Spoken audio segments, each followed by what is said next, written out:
Mahalin ang Pilipinas. Mahigit 2 dekada nang wala sa Pilipinas si Beth.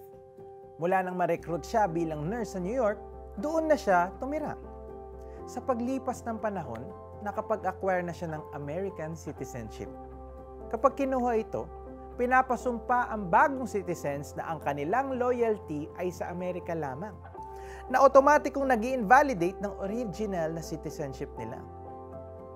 Hindi ito matanggap ni Beth. Mahal niya ang Pilipinas. Kaya naman nang pwede na, nag-apply ito para i-reacquire ang Filipino citizenship niya. Nadaan sa pagiging dual citizen niya ng Pilipinas at Amerika. Dahil dito, nakakaboto na siya ulit sa Philippine National Elections via mail-in voting. At sinusumpa niya sa sarili na gagawin ito hanggang sa kanyang huling sandali. Like Beth, is being a Filipino important to you? Or do you find yourself wishing na sana sa ibang bansa ka na lang ipinanganak? God rules over the nations, including the Philippines. He holds our nation in His hands. We might have a lot of problems, but we also have many things to be thankful for. We are rich in natural resources. Our beaches consistently make it to the top tourist destinations list. Our people are among the warmest and friendliest in the world. Kahit marami nagrereklamo sa init, at least we don't get to experience the bone-crushing chill of winter in many countries. In fact, many tourists visit the Philippines to escape the ice and snow where they live.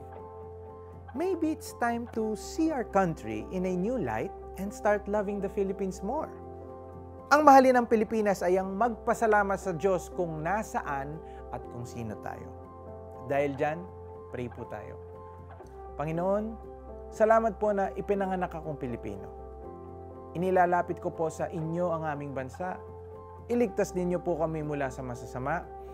Sana ay dumating ang panahon na lahat kami ay maniniwala at susunod sa inyo. Someday, may we as a nation worship you. In Jesus' name we pray. Amen. What can you do to improve the Philippines starting from where you live? How about starting a clean-up drive in your community? Think of other ways kung paano mo mapapabuti ang bansa kahit sa maliit na paraan. O Diyos, Ikaw ay magbangon at daigdig pagharian. Ang lahat ng mga bansa ay hawak ng iyong kamay. Awit 82:8. This is Jericho Arceo saying, love God, love the Philippines.